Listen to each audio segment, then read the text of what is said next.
When I was a little kid, my mother told me not to stare into the sun. So once when I was 6, I did. The doctors didn't know if my eyes would ever heal. I was terrified, alone in the darkness. Slowly, daylight crept in through the bandages and I could see. But something else had changed inside of me. When I was a little kid, my mother told me not to stare into the sun. So once when I was 6, I did. At first the brightness was overwhelming, but I had seen it before. I kept looking, forcing myself not to blink, and then the brightness began to dissolve, my pupils shrank to pinholes and everything came into focus, and for a moment I understood.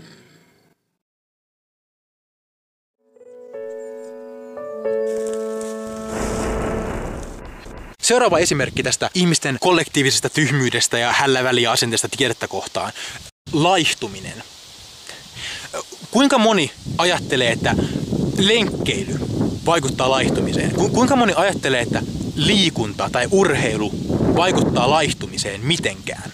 Ja totuus on, että tosi moni luulee näin. Ja hauska juttuhan on se, että ei, liikunta ei vaikuta laihtumiseen. Käytännössä tapahtuu näin, että jos sä niin kun poltat susta niin kun 5 kiloa rasvaa pois, niin sä käytännössä luot 5 kiloa lihasmassaa tilalle. Eli siis sä et niin kun liikunnalla laihdu. Sun paino pysyy ennallaan, mutta se on kannattavaa siksi, että sun kunto paranee, joten se on niin kun hyvä asia. Mutta niin kun, jos oikeasti pointtina on laihtua, niin ratkaisu ei ole liikunta. Mehän tiedetään hyvin tarkkaan, että miten tämä laihtumisprosessi tapahtuu. Että siis niin kun, miten, jos haluaa esim. Vaikka niin kun aluksi syö 3 päivää alle 800 kaloria, jolloin sun keho menee ketoositilaan, eli tämmöiseen tilaan, missä se alkaa käyttää niitä rasvavarantoja, ja sen jälkeen siirryt noin 1000 kaloriin päivässä, ja sä laihdut. Sun keho on siinä ketoositilassa, se polttaa rasvavarantoja koko ajan, ja se on vähän niin kuin säästöliekillä koko ajan, ja näin voi laihtua. Ja tässä huomataan se, että ainut keino laihtua on muuttaa ruokavaliota. Se on ainut oikea käytännöllinen keino, miten ihminen laihtuu. Ihan tällä ei käytännössä, ei pelkästään teoriassa, miten vaikka on erilaisia keinoja liikkua sillä, että se kuluttaa enemmän rasvaa, mutta siis niin kuin oikeasti ruokavalio on se juju, mutta niin kuin, tavallaan ihmiset ei halua ajatella näin. Ihmiset haluaa niin kuin semmoisia tavallaan keinoja laihtua, jotka ei liikaa muokkaa omaa niin kuin elämää, jotka ei liikaa muokkaa sun tavallaan ruokatottumuksia just. Että niin kuin me mieluummin ajatellaan, että juo lasi maitoa päivässä ja käy lenkillä, niin näin laihdut, vaikka oikeasti sä et laihdu näin. Se on hauskaa, koska moni ei tiedä. Moni luulee oikeasti, että liikunta on keino laihtua. Mutta se totuus on se, että laihtua voi ainoastaan muuttamalla syömistottumuksia, eli niin kuin syömällä terveellisesti ja hyvin ja fiksusti. The more you know. Bling! Joopa joo, akku loppu. Jatkuu taas nyt. Ja koska näiden videoiden pointtihan on käytännössä vaan, että mä voin jakaa mun vääristyneitä perversioita teille yksikseni täällä metikön keskellä, niin päästään hyvään aiheeseen, eli seuraava esimerkki ihmisten tietämättömyydestä, tai siis siitä, kuinka otetaan asiat sillai pinnallisesti ja ajattelematta. Eli seuraava esimerkki on ehkäisy.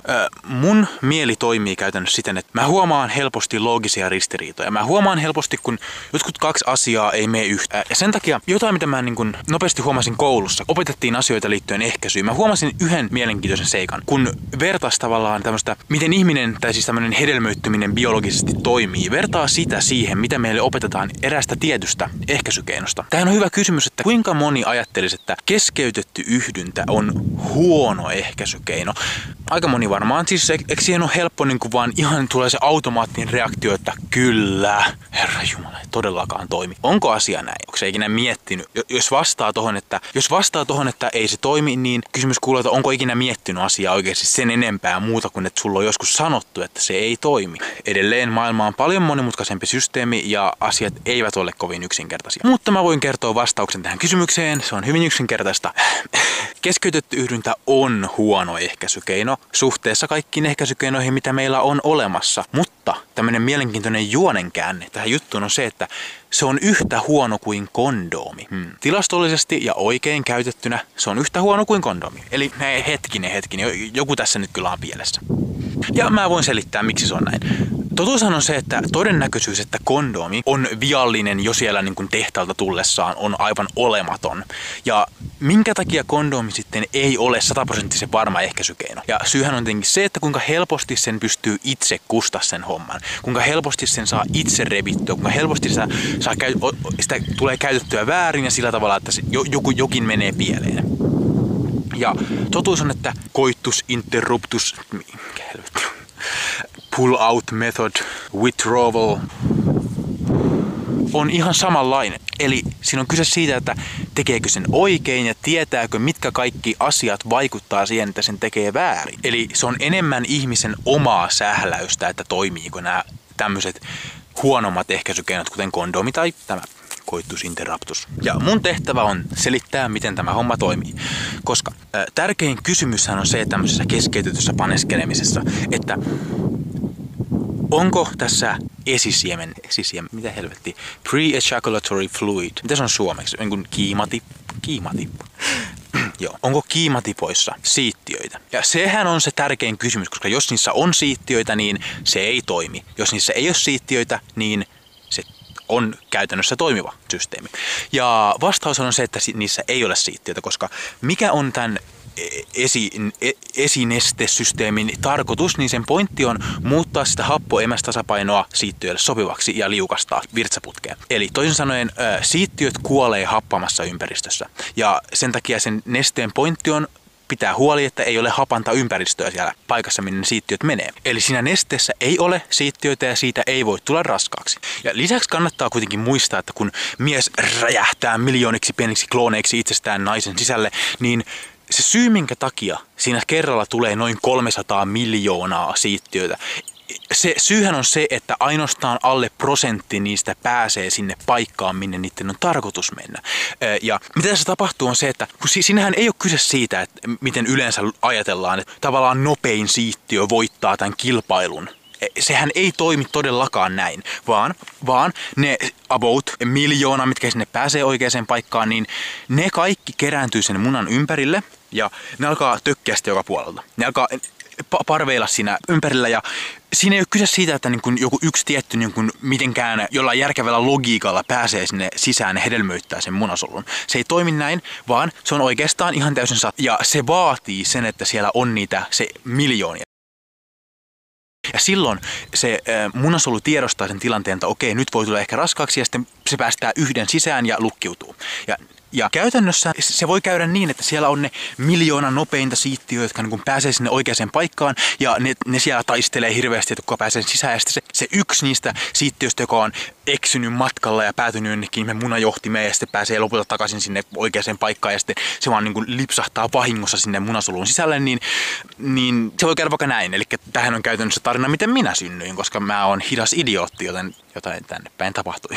Mutta kuitenkin huomaatte, kuinka hirveän monimutkainen tapahtuma on tulla raskaaksi, kuinka tavallaan vaikea ja sekava tapahtuma se on. Ja sen takia hyvä kysymys on, että minkä takia niin usein kun puhutaan tästä keskeytetystä yhdynnästä, niin aina on joku, joka sanoo, että hei, meillä on kotona tommonen 5-vuotias kiimatippa, että niin tuuppa meille kertomaan, että onpas taas vitu hyvä ehkäisykeino, että hei kuulkaa, joo, meillä on se 5-vuotias kiimatippa. Joo. Mikä selitys tälle on? Ja mä voin kertoa tasan tarkkaan, mitkä selitykset on, miten tämä ehkäisykeino voi mennä pieleen. Ensinnäkin on tosi tärkeää ymmärtää, että tämä ehkäisykeino on miehen vastuulla. Tämä on jotain, missä miehen pitää osata asiansa. Ja selitys, miten voi tulla raskaaksi tässä on se, että mise valehtelee tai vaihtoehtoisesti ei ymmärrä, miten tämä peli toimii. Eli siis käytännössä se pointtihan ei ole se, että niin mies saa orgasmin ja sitten vetäytyy.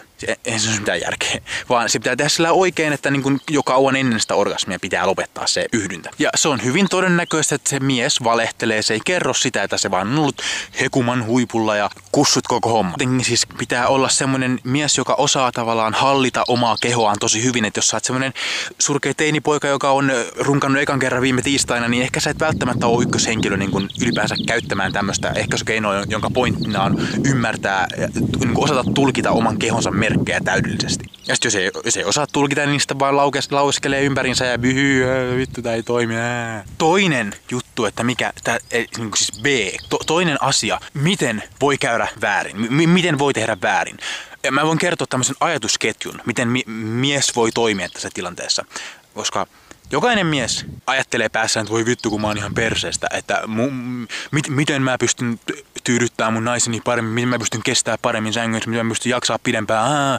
Ja mitä tapahtuu on, että tää on se hetki, milloin ihmiset, kun eihän kukaan jaksa googlettaa mitään oikeasti tärkeitä asioita, kukaan jaksa googlettaa mitään semmosia niin kuin elämän kannalta ja niin kuin kehityksen kannalta tärkeitä asioita, mutta tää on se, mitä kaikki miehet jaksaa googlettaa, eli että miten jaksaa pidempään sängyssä, miten kestää kauemmin. Ja mikähän on se ykkösvaihtoehto tähän hommaan, mikä yleisimmin sanotaan, eli se, että runkkaa ennen seksiä, koska sitten sä jaksat pidempään, kun sä oot jo kerran jo orgasmoinut, jos sun keho on jo vähän puoli lepotilassa ja sitten okei. Tähän tulee tämmöinen pikku ongelma, että jos sä teet näin, niin se kun sä oot jo kerran orgasmoinut aikaisemmin, niin se aiheuttaa sen, että sun virtsaputken sen seinämmin jää kasa siitä. Ja se tarkoittaa sitä, että siinä sen esisiemennesteen mukana ne siittiöt päätyy sitten sinne, minne niitä ei välttämättä ihan haluta. Eli se todennäköisyys, että voi tulla raskaaksi, on taas pikkasen isompi. Samoin, jos tätä keskityttyä yhdyntää käyttää 2 kertaa peräkkäin, niin sama ongelma taas. Kansi huomata, että pitää olla aika helvetin tarkka tämän homman kanssa, että se toimii, koska niin kun se ei ole niin yksinkertaista vaan, että se toimii. Just, että et sä voi 2 kertaa peräkkäin sitä käyttää, koska sitten se on joka kerta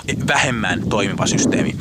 Mutta mikä ratkaisu tähän hommaan on, mikä yksinkertainen ratkaisu on, mitä mä tulin maininneeksi, on se, että siittiöt kuolee happamassa ympäristössä, joka tarkoittaa sitä, että mitä pitää tehdä ennen seksiä, ennen tämmöistä suojaamatonta keskeytettyä yhdyntää, mitä pitää tehdä on käydä kusella. Niin yksinkertaista. Silloin se tila on täysin siittiöstä vapaa ja ei tule mitään tämmöistä ongelmaa.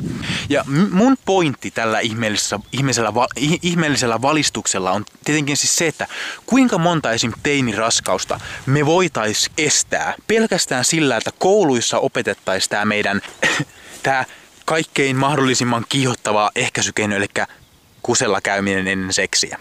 Mikä on nuoren ihmisen sisäinen logiikka?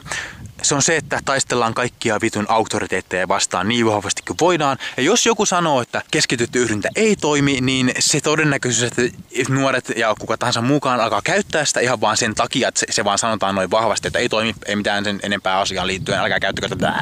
Niin se on pieni ongelma. Se ei niin kuin paljon paina niin kuin tavallaan nuoren ihmisen mielessä tommoinen ajatus, että sitten vaan tehdään kaikkea tyhmää.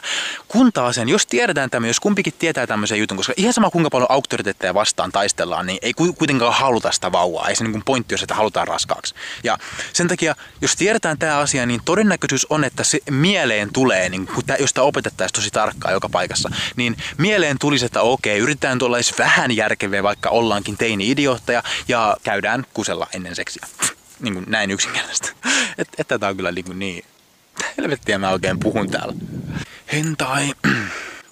Ja okei, en mä tiedä, olisiko tämä niinku merkittävä muutos mihinkään, mutta ennemminkin tähän on vaan hypoteesi, että ehkä jos ajateltaisiin näin, niin ehkä asiat olisi paremmin, tai siis niinku vähemmän niinku sekavaa. Ehkä se tekisi jotain, ehkä se muuttaisi jotain, ehkä. Muutenkin taas kun me pysytään näissä ihmeellisissä, siis vaikealukuisissa sisäisissä logiikoissa, mitä kaikkiin asioihin liittyy, niin okei, paras ehkäisykeino on tietenkin ryhtyä katolilaiseksi.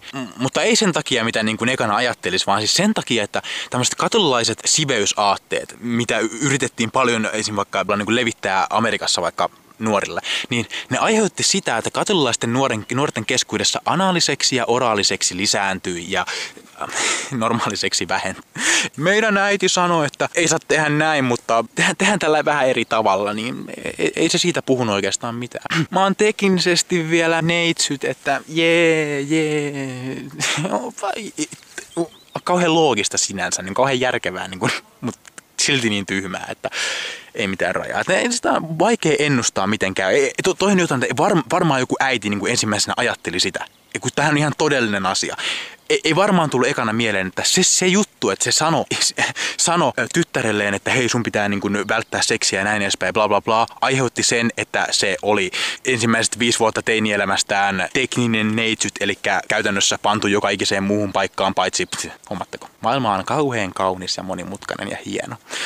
Okei, mutta niin, ehkäisyyn liittyen tietenkin tämmöinenkin mielenkiintoinen seikka, niin kuin tämmöinen urbaani legenda, mikä liittyy ehkäisyyn, eli siis jotain, mitä niin kuin edelleen tosi moni luulee, mukaan lukien monet lääkärit luulee näin, mutta tämä, että kierukka, että sitä ei voisi laittaa muuta kuin naiselle, joka on jo synnyttänyt. Ja tämähän ei ole ollenkaan totta, siis kierukka voi laittaa ihan kenelle tahansa, riippuen, että niin kuin täyttääkö sen täyttääkö se ne tietyt vaatimukset, kuten että ei tule mitään allergisia reaktioita tai että kohtu ei ole liian pieni sille tai mitään ikinä tällaista, mutta niin kuin muuten ihan kaikenikäisillä ja ihan sama onko synnyttänyt vai ei, niin voi käyttää. Ja mikä tärkeintä, kierrokka on ehkä parhaita siis ehkäisykeinoja, mitä on olemassa. Eli siis niin kuin oikeastihan, jos ehkäisyä miettii, niin ihan lyhyesti ja ytimekkäästi kierrokka, e-pilleri ja sitten se käteen laitettava hormonikapseli, mikä onkaan, niin nehän on ne kaikkein tehokkaimmat ja niitä kaikkia on monta eri versioita, joten käytännössä niistä kannattaa ensimmäisenä etsiä se, joka on itselleen sopiva.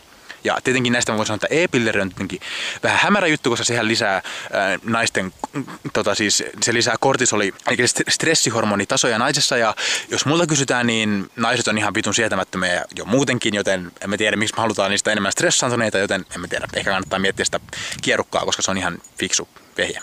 Ja tähän tämän ihan vitun oudon valistuspuheen päätteeksi tietenkin se, että jos taudeista on kyse, niin sitten käytetään kondomia, mutta muuten ehkäisyssä näitä muita. Ja se on hyvin pitkälti näin yksinkertaista, mitä mä tässä nyt on selittänyt. The more you know.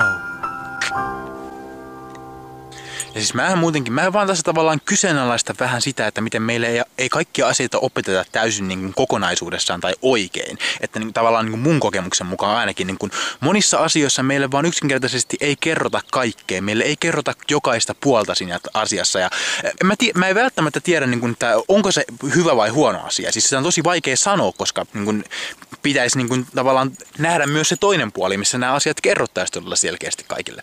Mutta hei, siis ihan oikeasti. Mua ei tarvitse kuunnella. Siis mä en ole sanomassa mitä tehdä. Mä en ole sanomassa, että miten pitäisi tehdä, jotta maailma menisi parempaan suuntaan tai jotta asiat menisi parempaan suuntaan. Se ei ole mun pointti. Mä oon täällä vaan observoimassa. Mä oon vaan tekemässä mun omaa järjetöntä tieteellistä tutkimusta maailmasta, eli katsomassa millainen maailma on. Ja mä sanon sen eteenpäin filtteröimättä ja niin kuin ihan täysin suodattamatta semmoisena muotona, miten mä sen sillä hetkellä näen. Ja sen takia ei todellakaan tarvitse kuunnella mua, koska mä oon vaan joku vitu random jätkä, joka puhuu itsekseen yksin kameran edessä metsässä. Tavallaan, että jos mun mielestä siinä ei ole mitään järkeä, että meillä on kaupan hyllyt on täynnä öljyyn pakattuja, siis muoviin pakattuja tavaroita ihan älyttömästi sillä, että jokaista erillistä niin kuin samaa suklaakeksimerkkiä on 3 eri versio eri valmistajilta ja ne on kaikki pakattu siihen öljyyn ja niitä elintarvikkeita on ihan vitusti enemmän kuin niitä ikinä tarvittaisi täällä ja ihan sama vaikka mun mielestä on ehkä vähän hölmöä ajaa jotain normibensa-autoa, jos meillä on olemassa tällaisia biodieseleitä ja sun muita, jotka on monella tavalla paljon kannattavampia, vaikka tosin kaikki polttoainejututhan on tavallaan sidoksissa öljyyn, siis sehän se ongelma on, että kaikki on sidoksissa pohjimmiltaan öljyyn niin kuin jollain tasolla, että aurinkovoimalan huoltoon menee öljyä sillä, että miten se homma pitää saada ja miten tehdään autoihin renkaita ja mitä ikinä. Mutta pointti on siis se, että vaikka mun mielestä monessa asiassa ei ole mitään järkeä. Mun mielestä siinä ei ole mitään järkeä, että meillä on sellaisia valtavia tehotuotantoa ihmeen giljotiini, karuselli, possunpyöritin järjestelmiä, joilla voidaan teurastaa tosi kätevästi meille ihan helvetin paljon lihaa heitettäväksi kompostiin. Ihan sama, vaikka siinä ei ole mun mielestä mitään järkeä monissa asioissa tässä maailmassa, niin ihan sama. Tämä maailma, jos multa kysytään, on kaunis. Mun mielestä tämä maailma on tosi mielenkiintoinen, tosi tavallaan tutkimisen arvoinen. Tosi niin kuin ihan sama mihin suuntaan se ikinä menee. Mä en ole sanomassa mitä tehdä, koska mä tuun tutkimaan tätä maailmaa niin pitkään kuin mä elän. Ihan sama millainen se on. Ihan sama millainen 3. maailmansota tulee ja koko tämä moderni sivilisaatio tuhoutuu jossain kohtaa. Ihan sama mitä käy. Niin sitten käy niin. Mutta on mulla kuitenkin semmoinen pieni sanoma, että ehkä se auttaa jotain. Ehkä, että avaa vähän silmiä. Yrittää vähän etsiä uutta tietoa omien jo vanhojen mallien lisäksi ja ymmärtää sen, että se on se tiede, joka auttaa meitä ja tiede on jotain, mitä me voidaan kuunnella, koska tiedehän on ainut tämmöinen, siis uskon, että semmoisia, että me tiedetään kaikki varmasti. Tiede on tämä, joka on sillä, että me ei tiedetä, mutta asiat vaikuttaa täältä ja se saattaa muuttua. Joku ajatus saattaa muuttua, koska siinä ei ole kyse mistään varmasta tiedosta, vaan siitä, miten asiat vaikuttaa, miltä tuntuu olevan. Ja se on just se valtti tässä kaikessa. Se, että ymmärtää, että ei ole mitenkään kaikki tietävä ja superfiksu. Se on ehkä se vaan mun pointti, että tiede on se meidän työkalu tai meidän ase taistelussa. Ja pyrkimyshän on tehdä parempi maailma. Ei mua tarvitse kuunnella. Ihan miten vaan. Meillä lukuittaa ja kuolemisiin.